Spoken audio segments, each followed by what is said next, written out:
Welcome back to Tasteland. I am your co-host, Francis Zier. And I'm Daisy Aliotto. And Daisy, who are we speaking to today? Today we're talking to Andy Hunter. He's the founder and CEO of Bookshop. He's also the publisher of Literary Hub and the chairman and co-founder of Electric Lit.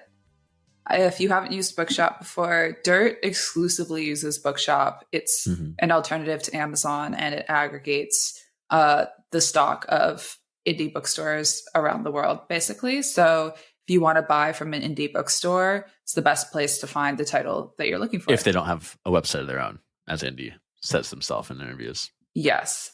But I think for some of them, even if they do, but we'll get into that. I went into my Gmail to find my first bookshop.org purchase. It was in April 2021. And one of those books I've not opened. The other I did read. It was a 2-book order. We're talking Strunk & White's Elements of Style, which, you know, in high school you read that and I was like, I should get that. I should bone up on that. Yeah. I did not bone up. And then also Lauren Euler's Fake Accounts, which I did like. I probably also bought that from Bookshop because it was like a COVID purchase.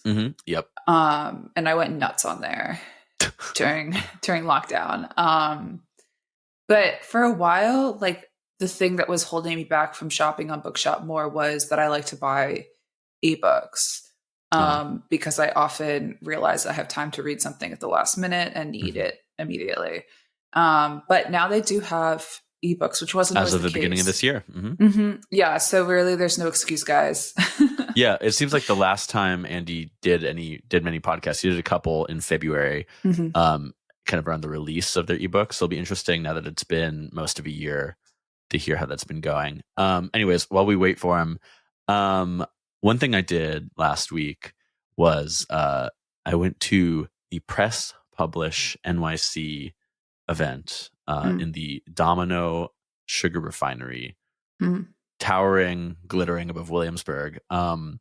This is Colin and Samir's. It's their first conference of this kind, but Colin and Samir, if you don't know them, they're like the main, from YouTube of YouTube media commentators is kind of how I would put them. They've been doing it for like 10 years or something. They started making the cross videos, and now they're kind of like the premier like YouTuber talk show, I would say.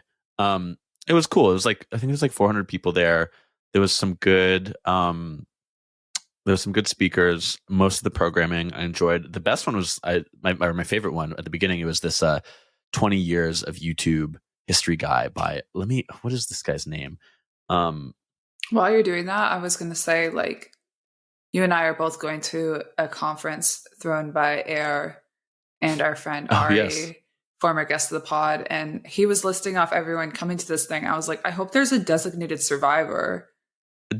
Survivor that's not coming.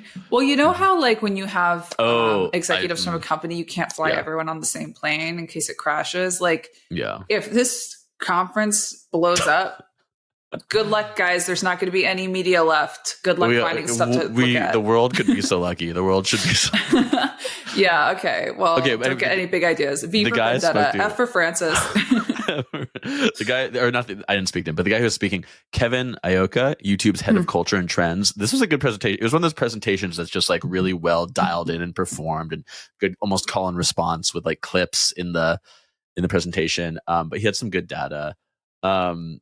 So not like Daisy Aliotto's The Taste Economy presentation at FWB Fest 2024 that she didn't rehearse. Well, as a non-attendee of what, those in the know call Fest, simply Fest, I can't really speak to the quality of your presentation. I will say I got a meeting recently with somebody who was in the audience for that. Like my friend was like, let me make an intro. And they were like, oh, you mean Daisy Aliotto? I was at her talk in 2024, make the intro right now. So I was like, oh, thank God. My reputation precedes me. Your reputation does precede you. The last thing I'll say about the conference, it was fun. But that venue, as you might expect for such a glittering glass dome in the sky, it's a little hot and the acoustics are a little weird. Oh man. Yeah. Was it just like greenhouse affecting you? Only really like when you're in the sun. Where you have like a glass wall. Yeah. I saw pictures. View. I was like, what is that? Because I think that only really reopened as a venue in the past couple of years, right? Like in the past, like a year ago, even at most. Yeah. Interesting. Reopened as a venue, opened as a venue for the first time. For the longest time, wasn't it just an abandoned brick building? Yeah, but I don't know if you were in New York, but there were like when it was shutting down or like going into the process of transitioning, there were like some art exhibits in there. I think. Okay. Oh yeah, there was the Kara Walker. Yeah, right? there was the big Kara Walker, the sugar sphinx. So I was like, oh, I meant like venue for like a Kara Walker, and now it's like a venue for YouTubers. I love that Destroyer song. Which one? It's called like Ode to Kara Walker or something. Oh, you're right. Yeah, I forgot about that. That's a great song. Yeah, big Destroyer. It's Destroyer. We haven't talked about Destroyer on this podcast. Surprisingly. Yeah, surprisingly. Yeah, I should go through a Destroyer phase. That's good fall music. I definitely have a specific memory. Last fall, I was biking to BAM to see Andre 3000 do his flute jazz thing, listening to Destroyer on the way. It's fall. That's great. I was listening to some Big Thief this morning. You know, they don't do it for me. I've tried to listen. I don't know if I've ever listened to a full Big Thief song. Anyways, Andy's here. Let's talk to him.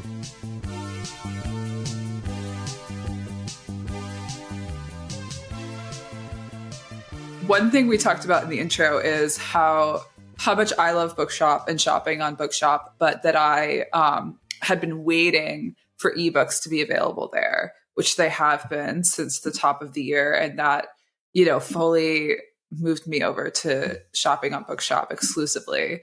But I'm curious, like, what the response has been like to that.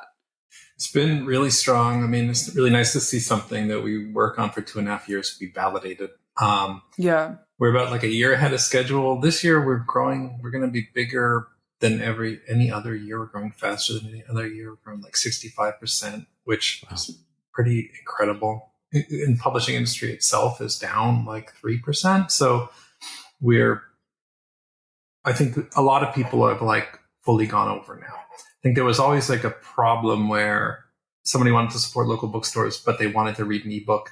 They had to go to Amazon or wherever, and now they don't have to.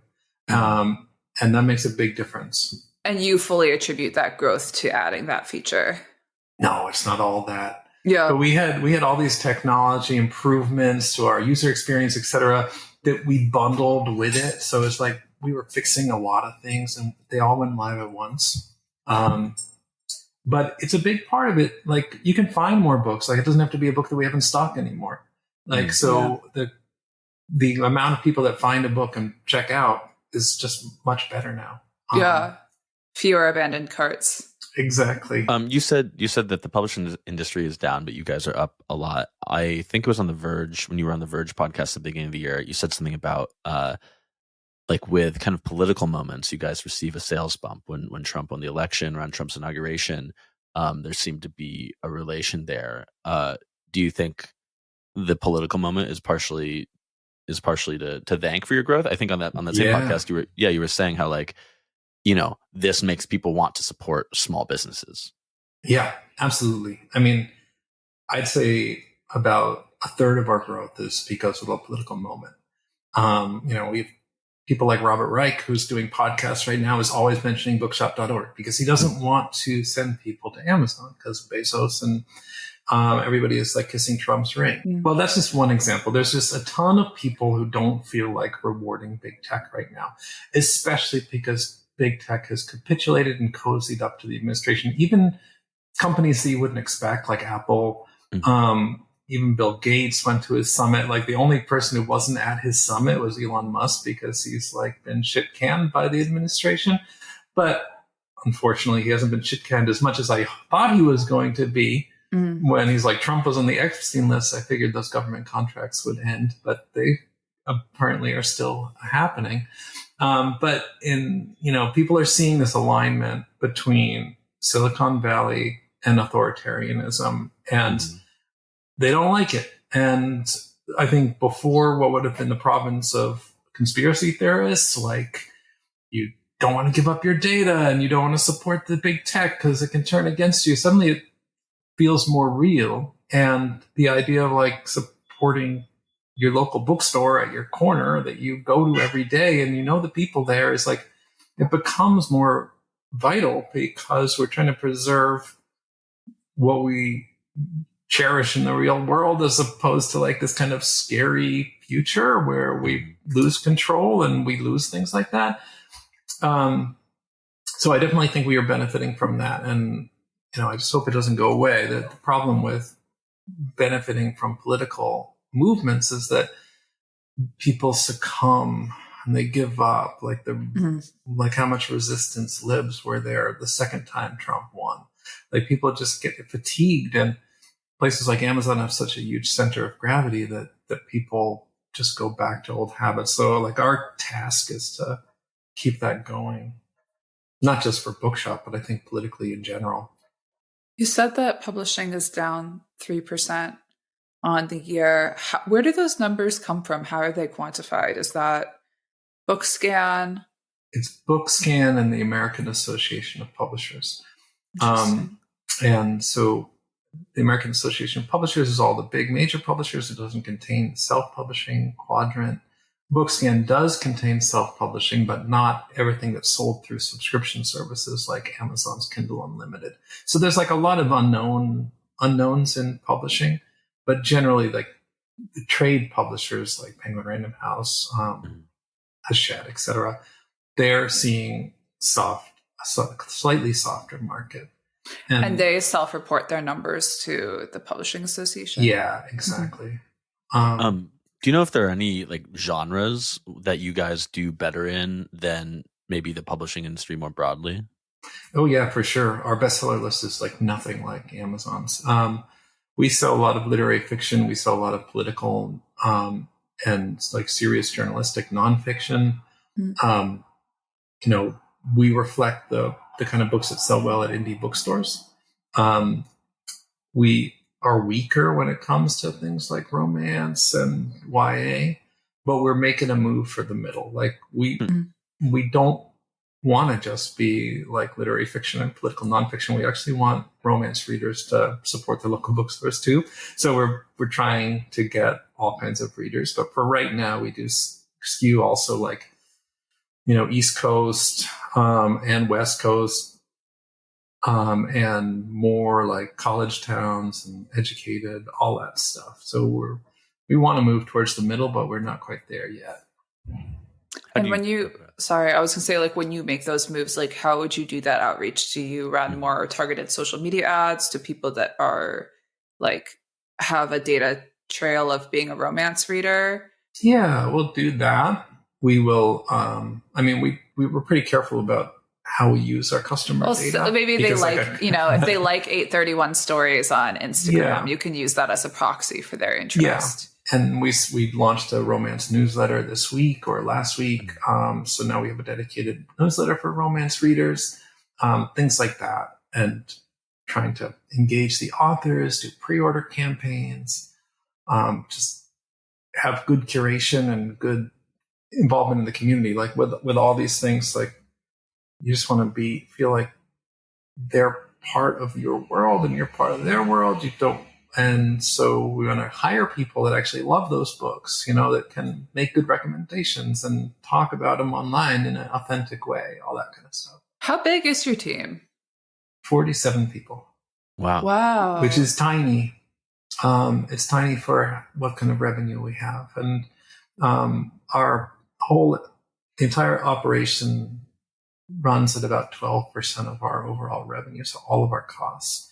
And that's because we try to be as lean as possible, because we are actually trying to give as much money as we can to bookstores. So yeah, we're very, very scrappy. The company is like about 6 years old now, right? How big was it? Like when did you hit 10 people? When did you hit 20, 30? Like what was the trajectory of the team growth?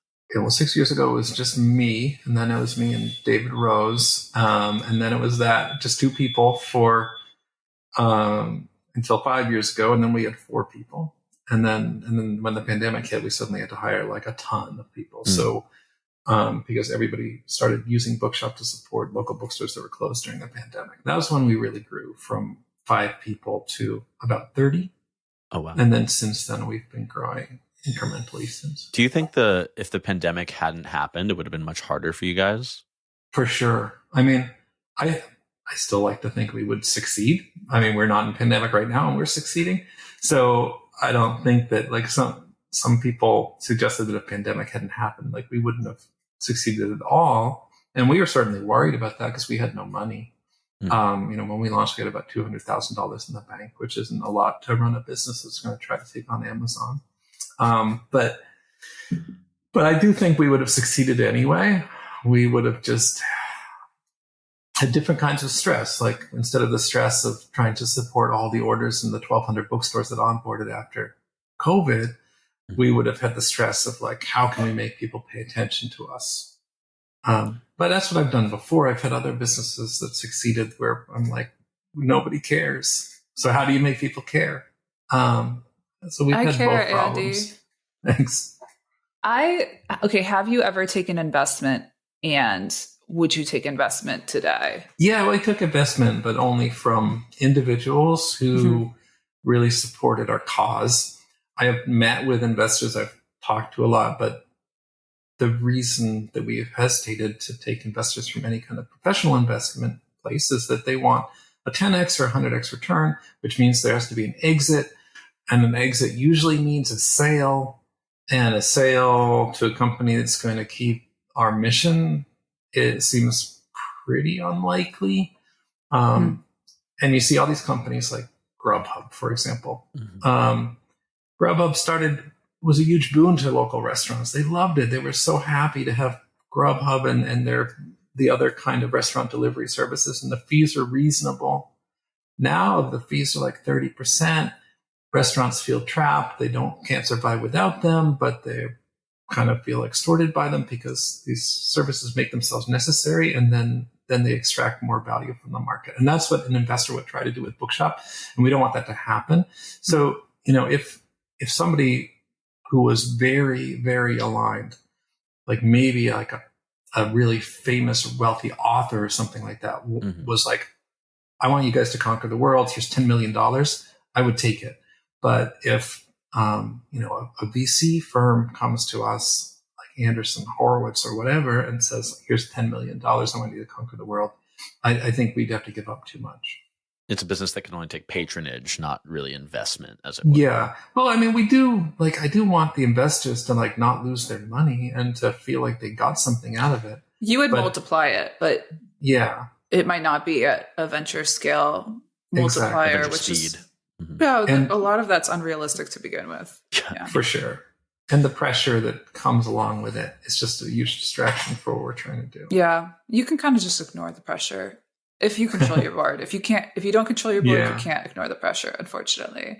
I was curious. So, and I don't remember the name of the company. So around maybe a year and a half, 2 years ago, one of the companies that was storing books for a lot of the self-publishing presses and small presses went under with SPD. SPD, yeah, right. So there's a question of like, what is going to happen to everyone's inventory? And then also like, how are we going to find a new place to store it? And then my impression was like Asterism stepped in to store a lot of those books and handle inventory for a lot of people. When I always go to Bookshop first to find a book, some of the books I've wanted have not been on Bookshop, but they have been on Asterism. I assume they're listed there because Asterism can store it and has its own site. Have you thought about becoming basically the storage and inventory provider as well? Well, no, because I don't want to be a logistics company. Like I don't have warehouses and warehouse staff and worry about that. Yeah. But I am going to onboard Asterism. So right now, the only Asterism books that we have are Asterism books that are either carried by Bookazine or Ingram, which are the two wholesalers that we're currently integrated with. Yeah. And so I just had a call with Asterism a week ago about getting them on board. So we're going to directly integrate with them. And that way we can sell all their books. And that's how we'll approach it. I think that's a good move because I link to them in Dirt and I'm like, I can't see if people are buying those books or get my little kickback. Yeah. No, I think it'll be great. And also it's like completely within our ethos to support independent authors, independent presses. Yeah. One question I had about these two things that have scaled over time. So I think if it was in this big Wired profile view from a couple years ago or whatever it was, there was a couple quotes about I think it was a bookshop in Chicago that had received a lot of money through your profit sharing program. And I think the two ways the program works is there's if you just buy from Bookshop without selecting a local store, the local like 10% of the profit goes into a pool that's then shared across all the local stores participating. But if a local store sets up a storefront, they get 30% of the profit, correct? Actually, they get 100% of the profit, but that's 30% of the cover price. Okay, yes. So my question here is like, was there an inflection point where a bunch of, so like early on, there's only a few bookstores, I know it's scaled pretty quickly, but a few bookstores participating. So they're getting, by default, a larger share of that 10% pool, right? And then as more join, maybe they're getting a smaller share of that pool because there's more in there. But of course, sales are increasing at the same time. How has it been like scaling these two different things? Have there been any inflection points where it was like you were almost worried where like the sales volume wasn't high enough to support the number of bookstores that had joined? Oh, yeah. Or something like yeah, that? For sure. I mean, when our first profit pool, which was July of 2020. Because you do it every 6 months, right? Yeah, every 6 months. And that's just like, I just made up these arbitrary rules because I'm like, how hard is it going to be? It's going to be really hard to do the profit pool distribution. Well, let's only do it twice a year. But when we did our first one, we had grown so fast that there were a lot of bookstores who were like skeptical. They were like, what is Bookshop? Is it really going to be good for us? Is it going to be bad for us? Are they really who they say they are? And then we were able to give them all this huge chunk of cash. And they were all really happy. And then suddenly even stores who had been kind of skeptical on Twitter DM me being like, wow, I did not expect it to be this much. And that was great. And then that word spreads around. And suddenly by now we have 90% of the bookstores in the American Bookseller Association are members and they're all getting pool payments. So that did go down. At one point it went down to something like $780. That was like our low point. In 2023, when we weren't making as much money, we had stopped growing. And yeah, of course that scared me. I mean, it scared me for a lot of reasons. Like the pool goes up when we're doing better. We had a ton of onboarding and we were splitting the same amount of money or a little less money among twice as many people. But now it's a different story because like our last July was actually more money than we've distributed since 2020. Wow. In the middle of the pandemic. So like the solution is just to grow to support all those stores. And right now that's working. So hopefully it'll continue that way. You have 90% of bookstores on the platform. Obviously, your first client is bookstores. So starting off, Bookshop's total addressable market was the number of bookstores in the United States. At a certain point, you will have onboarded everyone you could possibly onboard. And then, does your focus turn to increasing the number of readers in the United States? Like at a certain point, something flips, right? And your client becomes the reader and increasing the number of people buying books in general, right? Yeah, but of course I want to do that. And I do think that bookstores and just discussion about books and everything that we do adds to, it keeps literature part of popular culture. And that's what I care about also for LitHub and Electric Lit, which I also do. Of course, we should get into that too. We got to books have to remain part of the dialogue and people have to be reminded of them and excited about them and talking about them online and to be at the tip of everyone's consciousness at all times. So in that sense, yeah, we want to keep people reading or make more readers. But short-term, day-to-day, what I'm trying to do is get people to switch from Amazon to Bookshop. So like there's still 50 Amazon customers buying trade books for every one person that's decided to support local bookstores from buying on Bookshop or buying at their local bookstore online if their bookstore has a website. So let's turn that from 1 in 50 to 1 in 10. And then that would just be completely transformative because that would be a 5 times increase. And I think it's really possible, especially with the political moment. And we know that only like the last time we did a survey of book readers, which was 2 years ago, only 30% of people had heard of Bookshop. So now I think it's probably more like 40, 45%. But still, that's like a lot of people that just by getting them to hear about us will get us halfway to where we want to be. So yeah, it's about getting people to leave Amazon, support their local bookstores with their book purchases. That's the main drive now that we've onboarded all the stores, just kind of going after the big one. Which tactics have worked best historically to move people over? Because in my experience, and this is a little bit different, but I have to think about messaging. How do you get somebody to pay for a subscription?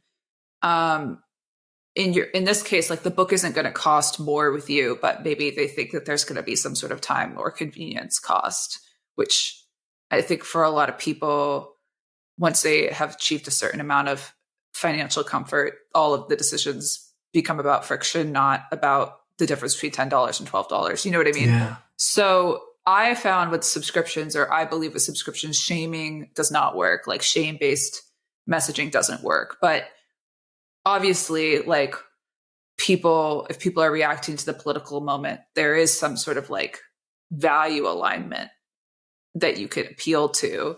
I'm just curious, like from a messaging perspective, or just from a perspective of like how you're reaching people, whether it's ads or newsletters, like what works best to move people over?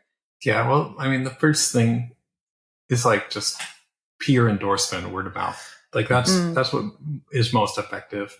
And that's kind of like peer pressure.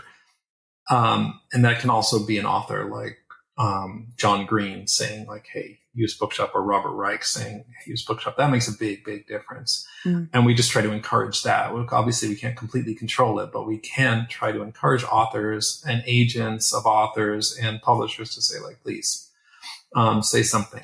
And most of them don't. Like most of them don't because they want to have like the high Amazon ranking, which sucks. But the ones that do make a big difference. In terms of messaging, I don't know if it's quite shaming, but we do effectively say like Amazon doesn't want your money, or support booksellers, not billionaires. Like that, that does work. And on social media, like on Facebook, saying like break up with Amazon gets a lot of engagement.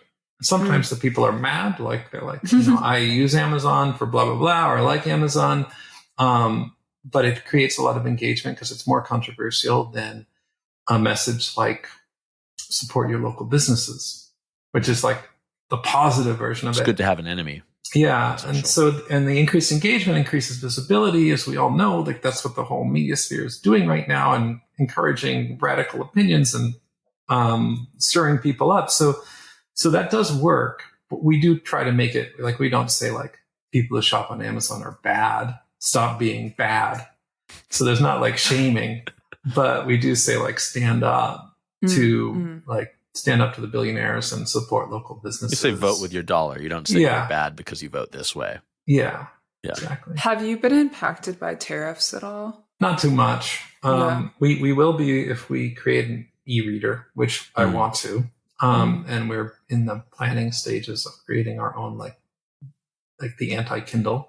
What's on your hardware wish list for this? Because we had Reggie James on the podcast, and he put out a book called like Hardware 2024, which was like a snapshot of teenage engineering. Daylight, which was they don't use e-ink. E-ink is technically like a proprietary term. Yeah. E-ink adjacent thing, tablet. So I've talked to the CEO of that company, and he was in Dirt and then included in this hardware book. Like Dirt has been really interested in the hardware renaissance, and I pay more attention to hardware than I ever have in the past. So obviously, like, Kindle, there's a value misalignment with parent company. So, it's enough to put out a competitor, but like, how would you improve on it from a hardware experience perspective? Well, first of all, just kind of using the best possible technology. So we're planning to use stuff that's not even out yet.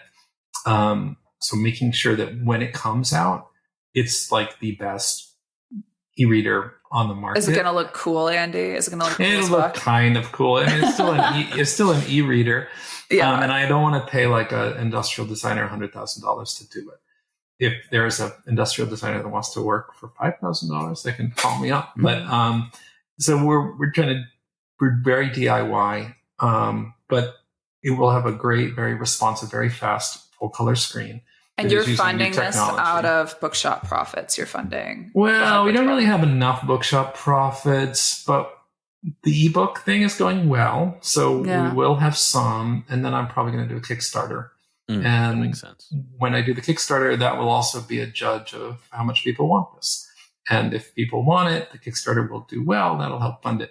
I might have to ask investors for money. I'm not sure. It just kind of depends. We could afford to buy 20,000 of them without going bankrupt.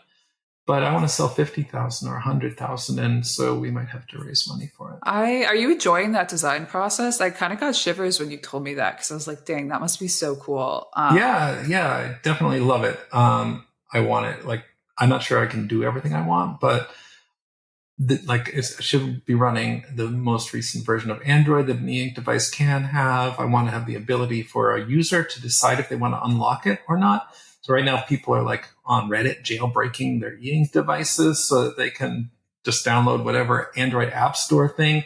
And hardware sellers don't really like that because then it can create all these problems. So then your customer service ends up answering questions for people who have jailbroken their device and screwed things up. But I want people to just have the option. I want them to have the flexibility to either like have a pristine thing that works great or jailbreak it and do whatever they want with it. The pages will turn like 35% faster without the kind of flicker. It'll look great. It'll support audio too. So if you want your ebooks read to you, or if you want to listen to audiobooks on it, it'll have Bluetooth, all that stuff. I'm like, when I say I bought something for my Kindle, what I really mean is I'm using the Kindle app on my iPad that I only use to read on. So I'm like kind of like, I'm doing like the unoptimized version of everything. I also am fascinated. I don't know if you know more about what happened here, but when Kindle switched over to Kindle Classic, but in such a way that they couldn't just like update the software, and now there's two apps, Kindle and Kindle Classic, that blew my mind because I was like, I now have two things on my device, Kindle and Kindle Classic. And it reminded me of like, I'm sure that they had a good reason for that, but it just seemed like so kind of like not something that should be happening in contemporary times. It was very like with cryptocurrency when they had to like fork off a cryptocurrency and then you end up with like ETH and ETH Classic. I've never heard of Kindle Classic until this moment. That's how good a job I've done it. Well, go down the rabbit hole with me because I thought that was very bizarre. Is there like a native iPhone e-reader? Well, there is Apple Books. Oh, that's one thing because I've only ever read one ebook, and I think it was using that, not the Kindle app or anything. It was The Motion of Light in Water by Samuel Delany. I had to read it in a college class, and no bookstore around me had it, and I had neglected to buy it, which is all just to say, I have no experience with ebooks. Here's another funny thing about a Kindle. I don't know how you would address this with your e-reader, Andy. When I get galleys, I ask for a PDF and then I email it to my Kindle. And then my Kindle is like, is this really you? And I have to verify. Yeah. But I have for a long time thought it would be really cool to figure out other people's Kindle email addresses so that I can send them things. Maybe books, maybe messages. Can't be that hard, but I think fortunately, like I'm not getting those spam job texts to my Kindle yet, but I feel like the time is coming because like my Kindle address is not that hard to figure out. Even worse, you could get spam AI novel galleys. Well, yeah. I would like to get a spam AI novel romance galley about two people that met and fell in love in a group job spam text thread, because sometimes if they hit me in the right mood, I'm like, I'm going to start some jokes in here and see who stays. Andy, I want to ask a question about used books. So you guys don't sell used books, right? Secondhand books. I buy a lot of secondhand books online, usually from thrift books. For a long time, I was buying from Abe Books. I didn't know they were owned by Amazon, sometimes on eBay. But thrift books is the one major one, right? That's still independent. I just found out just now from you that Abe Books is owned by Amazon. That is very sneaky. Mm-hmm. They don't brand it. Dishonest Abe. Yeah, it's one of the worst things. So one of the annoying things is that when people on the internet are like, what are Amazon alternatives? And there's always somebody in there who says, use Abe Books. They're great. Wow, Andy, are you a keyboard warrior? Do you get in Reddit and debunk that? No. Although there is a thread on Reddit about whether bookshop.org is the next Amazon, which I've been very tempted to dive into. No, I'll do it. I have some burners. I did find, when I was preparing for this yesterday too, I did find, mostly from 2023, a few articles saying, Bookshop isn't what they say they are, isn't as good as they are, which I think that was in 2020. That's the New Statesman. Oh, well, there was some Substacks and stuff I found from 2023. Yeah. But the clear argument there is like, and you said this, I think, I'm going to paraphrase you, that the number one thing to do is go to your local bookstore in person, buy a book. Number two, if they have a website, go buy it. Number three, buy it on Bookshop, because otherwise people are just going to buy it on Amazon. So it's like, you're not taking sales from local bookshops. You're an option that stops people from buying from Amazon, which I think to me was so obvious. And it's like reading that now, I was thinking of just kind of general like AI skepticism and such, in that sometimes it seems like people refuse to acknowledge that, these things are happening and are being implemented. And like, yes, you can refuse to use them at all, but like, it's best to I'm losing the plane here a little bit. A lot of people think they hate business when they actually hate capitalism. Yeah. And I have had to leave those people behind. It's that classic joke, how can you critique society when you live in it, or whatever? Yeah, exactly. And there's a lot of play in just like, this thing that everybody says is great, it's actually terrible. Like, that's a great way to get clicks. And yes, it is. And engagement online. But those articles certainly ranked in the SEO. So yeah. But 90% of bookstores are on the platform now. Like when we go to bookseller conferences now, they're so happy. Their sales on their websites are up 300% since when we launched, because our message is always like, support local bookstores, support local bookstores. Altogether, independent bookstores are selling 6 times as many books online right now than they did before we launched. Whoa. And that's on their websites and on Bookshop. As a whole. Like, there's so much momentum that we're driving that even the people who were really skeptical, I haven't heard anything from them in 2 years. Not a paid from the haters. That's right. I hope that they want to hear this podcast and be like, wait, I've been neglecting my hater duties. I've got to get back online. But yeah, it's been a couple of years since I heard any critiques like that. Andy, question. Are you having to think about, now obviously you want to show up in SEO above Amazon when people are looking for books. And I've known from talking to you in the past that you guys have spent some on Google to do that. Like, now you have to think about being visible in these LLMs. When somebody asks ChatGPT, what should I read? You want them to send people to Bookshop. How are you navigating that? Yeah, well, we've had some calls with consultants. I've just been doing reading. It's not a major market force yet. And it'll be really interesting to see if ChatGPT does add a shopping cart, which is something, they have hired a product person who says that they want to have a shopping cart, in which case it would be really essential to be present there and allow people to buy through it. I think that a lot of what the LLMs are doing things like scraping Google and scraping conversations. And I think we'll do pretty well in that sense. Like, the advice I've read is like, be mentioned on Reddit and all that stuff. Well, that's already happening with us. Like, we have the real version of what people are trying to game. So hopefully we'll be okay. But we do, like, it is really, really serious, because it's already 10% of all search engine queries have moved over. And Google's AI summaries are also killing traffic to websites everywhere. So being on top of it is really important, but we're not actually like spending money on it yet, because it's changing so much, and there's not that much we can do right now. We already try to foster conversation about us online, which is what all the LLMs are scraping. It would be a pretty genius PR move by the OpenAI team to make sure that all mentions of books are Bookshop links. I think it would be a good rebuke against your mouth to Sam Altman's ears. Exactly. Good rebuke against AI generated books flooding the market and such. Absolutely. Have you thought about using AI? I mean, I'm sure you already have some internal algorithms to the Bookshop platform, but refining your ability to recommend people's next read through the platform. I mean, yeah, but I don't think, I think our consumer is somebody that probably is AI skeptical or AI hostile. And booksellers don't want computers giving bookseller recommendations. Like right now we have all human book recommendations. Everything is recommended by people. If there's a way that we can match people better using AI to a human recommendation, that's cool. But we don't want an AI doing the recommendation itself. You want to replicate the employee picks shelf at the local bookstore. But if we can find the right employee for you through AI, we could do that. But that's more of a connecting thing than writing. But if I check out and it's like more books like these that you might like, that's not 100% human. No, but it has That's to do more like tagging, right? Yeah, it's tagging and sales and popularity. But all the book lists are humans, and things like shelf talkers in our emails and stuff like that are all I humans. have experimented with I keep a list of every book that I've read, and I've experimented with feeding it into ChatGPT to see like what it tells me to read next. Have you listened?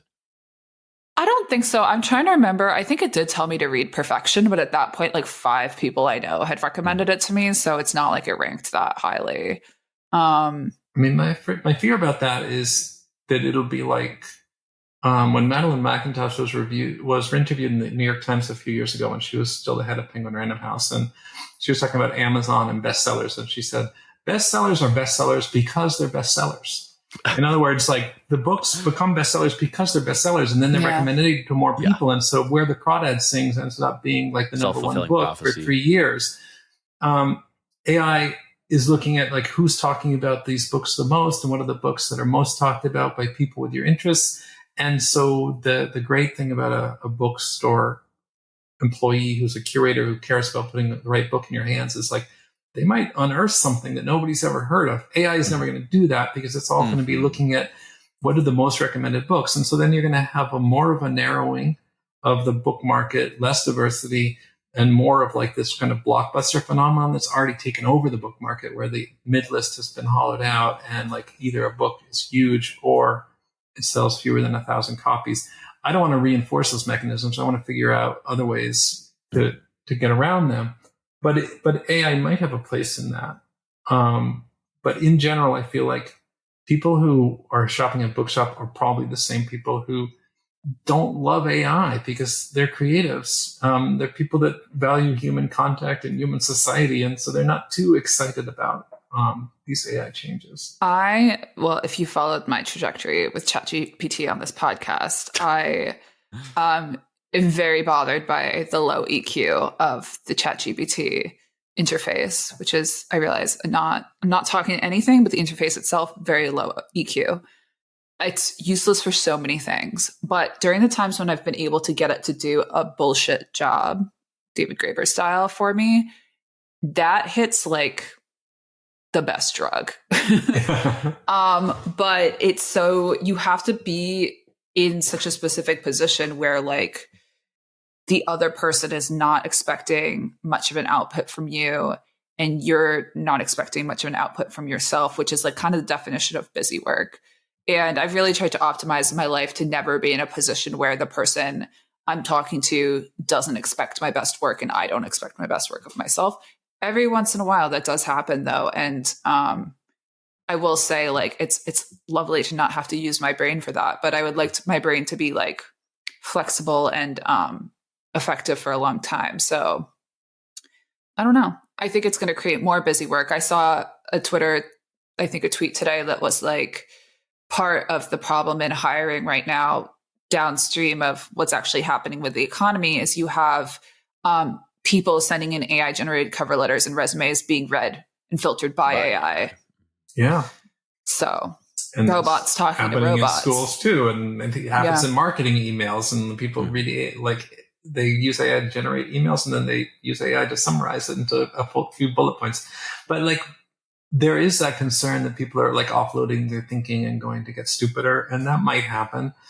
But in your case, I think what you're talking about is taking stuff that is actually quite mundane and onerous, and hopefully will free you up to like use your brain in other things. Because when you're doing this kind of low stakes work, you're not really exercising your brain too much in the first place. I guess where I fall with AI, sometimes I feel like oh, this actually is going to like ruin humanity. Whereas my whole life I've been more of like technology isn't so bad. Like we're going to use technology to support the culture and values that we have. So like use technology to. You've always worked in both, right? Yeah, literature. And then I'm like, well, maybe AI is like the technology, like the end game technology that is going to really not be good for people. But then I also feel like human beings are very adaptable, and that in a way, like we act like organisms that have to take a moment to form antibodies and reject or adapt to a change in our environment. And we just haven't made those adaptations yet to cell phones or AI or all these things that currently seem destructive, like adolescents having spiking anxiety and all this stuff, or like AI ruining education. I feel like it's just the moment that like a virus takes over your body before your body has time to respond in a few years, unless we have like a civilizational collapse because of superintelligence, we'll adapt and AI will find a place, and it'll probably be okay. Probably. But I'm still more AI skeptic than I have been like skeptical of the internet. I feel like millennials have been forced to be like a generational antibody buffer between like a generation that, well, not Gen X. I think Gen X knows how to use the internet, but like people who don't know how to use the internet and people who only know how to use the internet are sort of like in the middle as sort of like this very thin barrier. And I don't think it's going well for us. I heard where like a lot of us are dying early. I think it's a death of despair. Not me. I'm planning to stick around, but I'm not happy about it. I think it's more like there was a golden age where people didn't have to die of despair. For most of human history, we are all dying of despair, and now we're just going back to the norm. You're so right. It's a reversion to the mean. One thing you said in that same Wired profile from a couple years ago, near the end, you know, when these kind of lofty vision near the end type of statements, it said that you maybe someday want to take the bookshop model beyond bookstores, hardware stores, toy stores, and I'm going to quote the article here, to be another everything store of sorts, but one built around preserving small businesses instead of competing with them. Is that something you still think about, or are you so just in the bookshop problem right now and that's so far down the road? I think about it all the time. I try to make sure that when we build new things, we're building them in such a way that they would be flexible and adaptable. I feel like Bookshop, we need to do more, or we need to have more functionality before we could be toy shop. But yes, I still want to be toy shop, and I want to help arts and crafts stores, and I want to help bike stores and beauty shops and everybody that is being squeezed by, well, like Walmart, Amazon, just huge e-commerce marketplace growing that do home delivery that end up potentially hollowing out our downtowns, and you know the importance of civic spaces and where people can meet is just so critical. Like, yeah, we should defend that, and we should build structures that help those compete with these giant e-commerce monopolies for sure. And if Bookshop could do that, like that would be my ultimate, like I would die happy. If that happened, if there was like, we stopped all these towns from being hollowed out and downtowns from like being vacant storefronts, etc. We're a long way from there, but not that long. I'd say like within 6 years, I hope to be there, where we have this product that is supporting all these different industries. And you don't want to touch logistics. So, but what about like, I mean, I always joke Amazon's actually a storage company because AWS is the big product. So what is your AWS? Well, it would be sort of like if you have an iPad and you want to run a small business, like you can do POS, you can do a website, you can do everything you want. And it's really easy. It's kind of like Shopify, but more than Shopify, also because there's such an umbrella that makes it really easy for a consumer to find you and support you. And there's kind of a collective support as well as individual stores. But like where, like the logistics thing, if we could have warehouses full of books and shipped to people, like that would be wonderful. But it's kind of, that would be like $100 million. Yeah. And I could potentially raise that. Like right now we're growing so fast that like we're growing as fast as companies that are getting valuations of $1 billion from Silicon Valley. I don't think I fit the profile. I honestly, no VC, I think even wants to invest with me once they hear me talking like 20 minutes. But well, but we'll know after this podcast, yes, for sure. If we do take $100 million, then they're going to want us to turn into Amazon, and that's going to screw everything up. So it's better to work with wholesalers. There's wholesalers in the toy industry. There's wholesalers in the book industry. More and more wholesalers have the ability to ship directly to consumers. So we are a layer. Even like Kylie Cosmetics or whatever, like all these Instagram businesses, they're not owning their warehouses either. Like they're subcontracting. Celebrity wrapped drop shipping. Yeah. There's a world in which what you're doing and like expanding this model to other industries is like something the government should be doing, should have done as like a public institution, guarding against, as you're saying, the gutting of small towns, right? Like I don't think that's going to happen anytime soon, but there's like maybe a sci-fi world in which this was like the government's answer to tech companies gutting small. Well, in a perfect world, people like Andy would be getting public goods funding. But that's what I mean, really. Yeah, or like the SBA could at least talk to me, like reach out to me. Like nobody ever, like there's even in Brook, there's like fostering startups in New York, like Build NYC. Like I'm a Brooklyn-based business. We're like changing a whole industry, or we're doing really well, but nobody talks to me. Like nobody has ever reached out from any government agency whatsoever. And I don't even think their policies are particularly friendly. No. Like at the very least, you don't want to be hostile to small business. And even that isn't really true. So being ignored is sometimes the highest signal of success, Andy. I found in my experience. It's actually interesting. So we had Sarah Leonard from Lux Magazine on the podcast, and she was telling us that they actually had to build their own fulfillment system software because nothing else was working for them. And me being like, having business brain, I was like, oh, you should license that to other magazines, but like they should license that to other magazines.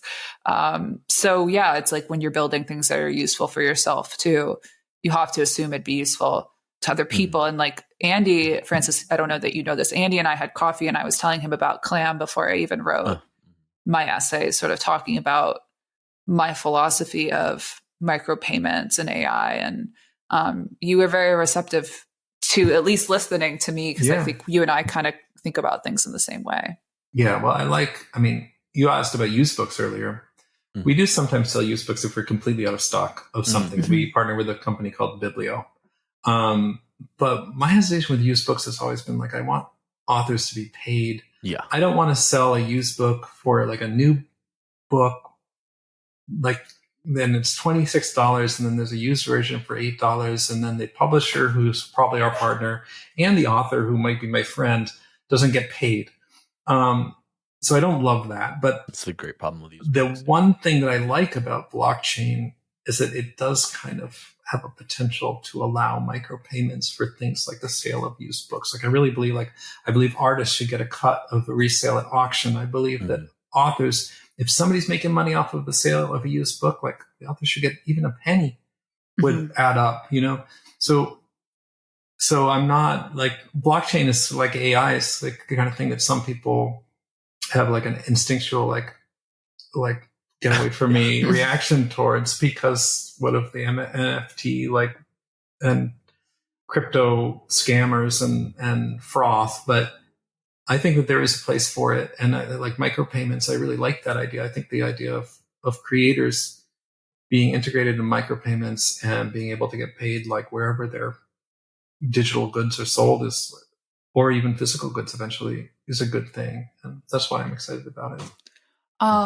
What about like rare books? I've seen some articles about millennials and younger people getting into antiquarian stuff. I think the valuing of the uniqueness of a physical good that just can't be replicated feels like the opposite of digital slop. And I know, I agree that there's used books in a sense undercut the primary market for contemporary books, but what about like a sort of $300 first edition of something that somebody wants to give as a gift? Yeah, I mean, I would say I'm not even shaming people that buy and sell used books. I'm like, there's a million reasons to do it, and it's better than them ending up in the landfill. It's just personally, it's not a priority for me to start selling them.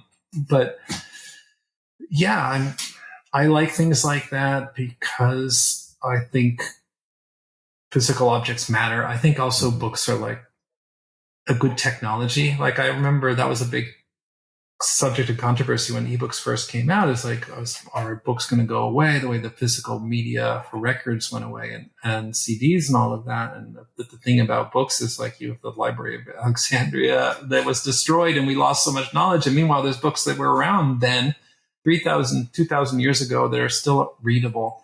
Like that's really critical and amazing. So like first editions or antique books, like I'm all for them. Are we going to start selling them? I mean, possibly it would be like whether our bookstores, whether that was important to our bookstores and our customers, I guess. If we felt like we were losing a ton of customers to Amazon because we weren't selling them, that would be a motivation. If our bookstores were like, I really want to be able to sell these books on your site and I can't right now, that would be a motivation. In general, I like stuff like that. But there's going to be like we've got such a long list of things that we want to do that we would have to have a good reason to start doing that. Mm. And the book is physical object. Like we do have a lot of success with things like this one has painted edges and a special embossed cover and it's a special collector's edition. And generally bookstores do really well with that kind of stuff, or like signed editions and special editions. And so that's a big part of why somebody would switch from Amazon to a local bookstore, is because they want to get something special. Mm-hmm. What's your favorite local bookstore that you go to in person? I don't think I can say that. I can say my local bookstore is Word in Brooklyn. Yeah, but I can't say any bookstore is my favorite. I suppose that'd be a little too political. Yeah, as well. I live in Ridgewood, so my local I go to is Topos, which is on Bookshop. Yeah, great. But my childhood local, when I first started using Bookshop and I didn't live in this neighborhood, my childhood local in small town California, they're for some reason not on there, which I every time I go on and I try to set it to them, I'm always bummed because I go and I try to buy a book there every time I go visit my family. Yeah, well, just tell them to join. Like the thing about joining, like that they'll join, they'll just get $3,000. Like even if they join and don't do any work and joining takes 20 minutes, they'll get $3,000 just for joining. Wow. I'm about to start a fake bookstore, Andy. Get my cut. Just PPP kidding. scam, fake bookshop. Yeah, I'm thinking about, like, as we're talking, like, should bookshops sell magazines? My local all the ones I know do, or not. Maybe Topos doesn't, but I go to Spoonbill in Sugartown in Williamsburg. They sell magazines. Yeah, we've talked about it a lot, and we've met with some companies. Like I'm for that. I used to work in magazines. Like that's where my first media jobs were in magazines. So I would love to sell magazines. So yes, the answer is yes. Bookshops should sell magazines. Well, let me know if you decide and give me the exclusive, because that's okay. I would be very excited in my world. What are you reading right now? Last question. I'm reading Barbarians at the Gate, which is this weird business book that my brother-in-law had. I mean, it's not weird. It's an amazing, gripping business book from like about the leveraged takeover of RJR Nabisco. But it's like really interesting book about Wall Street and kind of when Wall Street started being openly greedy and like all about the money and excess.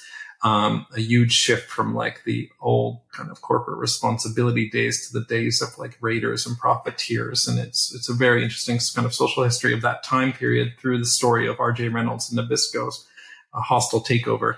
And it's super good. I love it. And I'm also reading the new Don DeLillo, which I got from Penguin Random House, which I'm excited about. And I just finished Audition, which I'm sure everybody's reading because it's probably going to be one of the top 3 books of the year, I'd say. Yeah, I really enjoyed it. I'm still waiting for somebody to explain it to me, but yeah, it's one of those books. Maybe you and I could connect offline. I'm like, I've got to read what people are saying about this online to understand it. Well, I still think she was dead at the end of The Guest, so I might not be the best person to like offer my theories. Daisy, what are you reading? Empire of the Elite. I think. Maybe I should read Barbarians at the Gate. I needed to read something about the media business it just came out, so it's timely. But every once in a while, like I also will read like a business book or something a lot more businessy, because it's like I start to like notice things that should have been obvious to me that I should be doing that I'm not doing. just because like it's so easy to get into day-to-day mode, or you have a lot of discussions about your business, but you don't have a lot of discussions about business in general, other than like seeing threads on Twitter about best practices in business that are really just ways for people to brag about what they're doing. And so actually reading like about historical shifts in the business is so helpful, because most things just haven't changed and don't change about what it takes to build something lasting. It's just our conversations have gotten a lot more shallow. Mm-hmm. Yeah, it's super interesting for me. And with the caveat that there's tons of bad business books. Like there's so many bad That's ones. true. But I remember when I was in my early 20s, I started my first magazine. And my dad, who had been an entrepreneur, was like, okay, let's do a business plan and let's figure out how you're going to make money. And I'm like, Dad, this isn't a business. This is about creativity, period. Like, leave me alone. But now, like 25 years later, I'm like, sustainability is what keeps like this difference between something that exists for 2 years and like has a lasting impact on things. And so like understanding, like, even if you have great creative aspirations and you're supporting all these creative people, like you are when you're doing a media business, like having a sense of business understanding is like really, really important. And a really good business book can give you that for sure. Yeah. Have you read Never Split the Difference? No. I think it's like if I remember correctly, it's like negotiation tips from a former like hostage negotiator that worked for like the CIA or something. Never Classic business. I can't say it served me particularly well. I'm really not the best negotiator. I just get frustrated and walk away. I'm like, if you follow me down the street, you can follow me down the street, but I'm gone. Yeah. I read a book called Bargaining for Advantage, which that was like the first business book I actually intentionally read because I knew I had to negotiate and I wanted to read something about it. And I learned so much. The most important thing I learned is that people assume that you are like they are. So if there's if it's somebody that's going to cheat you or that wants to like have the biggest advantage, then they're going to assume that you're trying to do the same thing. If it's somebody that like wants a collaborative outcome, like we both end up better off at the end of the deal, they're going to think that you're the same way. They're like, and understanding that one thing that like people are going to think that you think the way they do, like it actually really is a great way to understand all kinds of human behavior and how people are treating you and whether they trust your motives and things like that. And that book, that was a business book that I benefited from. Bargaining for Advantage. Andy, you might have just helped me out with something there. On that note, guys, this has been Tasteland. Thank you so much. This is Tasteland. Thank you. We'll see you next week.